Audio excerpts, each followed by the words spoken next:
Hello and welcome back. Today we're going to continue our discussion with the double integrals. Now we're going to talk a little bit about volume, of course, but we're also going to talk about some other properties of the double integral. And one of the neat properties is if we can define a function as the product, remember a product is when we're going to multiply two functions together of two functions. So if a function is defined by the product of two other functions, for example, if we can define f of f as a product of g of x and h of y, then we can evaluate the double integral as the product of two single integrals. In other words, if we are looking at the product of two integrals with respect to our area, remember dA, this is our dx, dy, right? We can write this, we can separate out the x's and we can separate out the y's. So we can write this, we can write the double integral as a product, which is nice, especially if we can factor. A nice example would be something like if I have a double integral like x times y dx dy. Since I'm multiplying, I can write this as x dx times y dy, and of course their corresponding domains. So that's really nice if we're able to factor out one of the variables entirely. So some facts about the double indefinite integral. We talked about this in another video. Remember when in multivariable, if we take a multiple integral, the constant will be a function in terms of the other variable. So our constant is actually going to have a variable in it. So if we're integrating here with respect to y, our constant will be a function in terms of x. So we can check that out here. We are integrating with respect to y. So over here we're looking at u substitution. So that's going to be like u equals 2y. du is 2 dy, or dy is du over 2. So if I integrate this one, x is a constant, that's going to become x. The antiderivative of tangent squared is secant squared, is tangent of 2y, but we're going to divide that by 2. And then over here, when we integrate, we get plus. This becomes 4xy squared over 2, or 2xy squared. Now we're going to add our constant. But remember, since I'm integrating with respect to y, we are undoing that derivative, basically. So that means we had a function here that was in terms of x. We had a constant in terms of x, because when we took the derivative with respect to y, it became 0. So we get a constant of x, c of x, and that would be our antiderivative. Likewise, if we take a look at a problem like this one, here we're integrating with respect to x. So let's see here. This, of course, becomes x to the 4th over 4 minus, here we have a u substitution. My u is this negative x over y. Be careful, we're taking the derivative only with respect to x, and that becomes negative 1 over y dy, which becomes dy equals, in this case, negative y du. So when I take the antiderivative, we're going to get this negative e to the negative x over y, and we're going to, of course, multiply that by negative y, so that becomes a plus y, and we're going to add our constant. But again, we're taking the antiderivative with respect to x, which means my constant has to be with respect to y, because when I take the derivative, if I want to get this back, this has to become 0. Remember, this is the derivative of the function with only respect to x. So this is my partial with respect to x. So when I take my derivative here with respect to x, that will become 0. So that's where we use the opposite variable right there. And there's our answer. So there are a few other properties we can look at when we're talking about double integrals that help us to evaluate volume. Most are intuitive or easy to understand. The first one, take a look here. We saw this last year in single variable calculus, where you can add two volumes together. Now D right here, again, they're talking about that little domain or that range right there. Sometimes we'll say that R. Okay, so this says that we can add or subtract volumes. Just like last year we said we can add or subtract areas. Over here, if I'm multiplying by a constant, c, I can factor out that constant. This is that constant rule last year from Calculus 1 and 2. That's that constant rule. We just factor out the constant.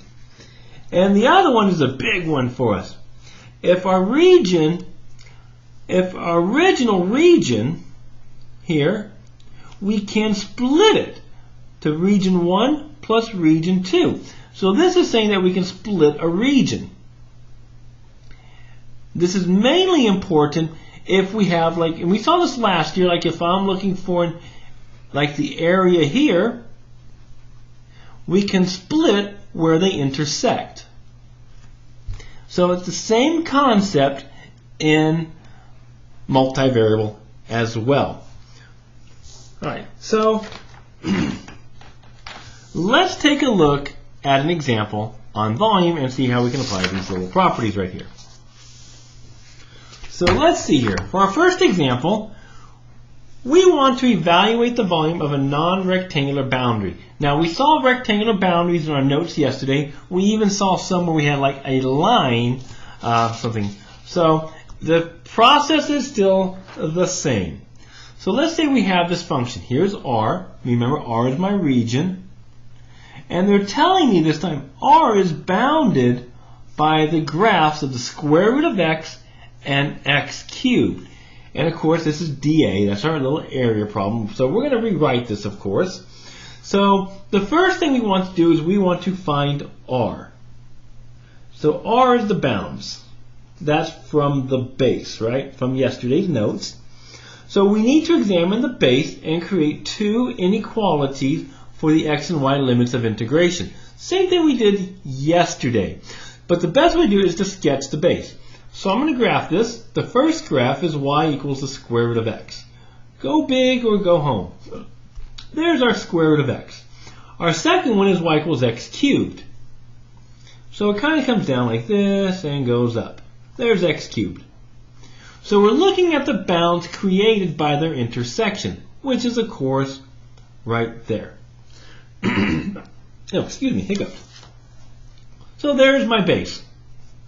Now, remember, we are going to project this base to the function. Remember, we're going to project that base to the function, and that's going to give us our volume. And it's going to intercept this height right here, our function itself, to give us the volume. So remember, we're going to break it down into tiny little rectangles. Remember, tiny little rectangles.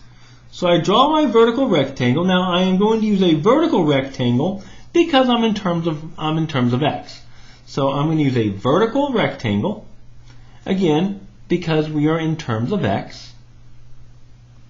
So when I draw, my vertical rectangle, that's going to give me the change in my y values.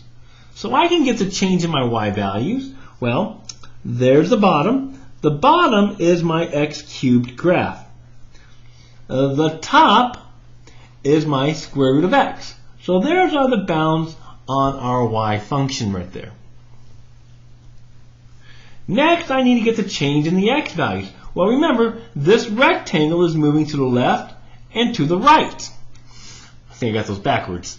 So we have to find out, of course, where they meet. And this isn't so hard to find out. This is just a little bit of algebra. Square root of x equals x cubed. We should know that's going to become 0 and 1. So between 0 and 1. So that's going to be my change in x. 0 to 1. Now I'm ready to get my volume. Well, remember, volume is the height times the base. And now we're going to set up our equation. Now, so my volume would be, this is going to be a double integral, remember, 4xy minus y cubed, there's my height, multiplied by the base. Now the base, remember, are these tiny little rectangles. So what's really kind of happening is we are filling in these little dots, these little tiny little rectangles, like this. And each time we do one up, we're going to get a height, we're going to project it, and that's going to give us our volume. So that's where we use a double integral. Since I chose vertical, this is going to go dy dx. My y's are going to go from x cubed to the square root of x, and then my x's go from 0 to 1. And they didn't want us to solve it, which is nice. So there's our answer right there. I want to talk, before we go into the next example, I do want to kind of talk more about the idea of an iterated integral. And I want to go ahead and use this example. Last year in Calculus 1 and 2, we talked about how to find area of a curve. So if I want to find the area, we would draw a bit of a rectangle right there. There's my dx, and this would be, in this case, top minus bottom. Delta x minus x cubed. And I can find my area by taking this rectangle, the height, delta x minus x cubed, times the width, dx. Well, if we recognize this, well, this is kind of like saying f of b minus f of a, right there. In other words, these are changes in our y values. So the delta x minus x cubed, if we think ftc, is really thing like changing my y values, f of b minus f of a. All we're doing for an iterated integral is we are incorporating this part as an integral itself. So I could write this part as an integral in terms of y. So I can call it dy, because that's my dy, and my f of b minus f of a, well, that's the f of b was the square root of x, f of a was x cubed. So I can rewrite this as the integral from 0 to 1, that was 0 to 1, and then on the inside, I'm iterating it, I am incorporating my fundamental theorem in terms of y now. This x cubed root x dy dx. And that's going to give us our area of our base. And of course, just multiply by our function right there, and that's going to give you your height. All right, go on to the next video. We're going to take a look at another example. This one's kind of a fun one. All right, so I'll see you then. Bye-bye.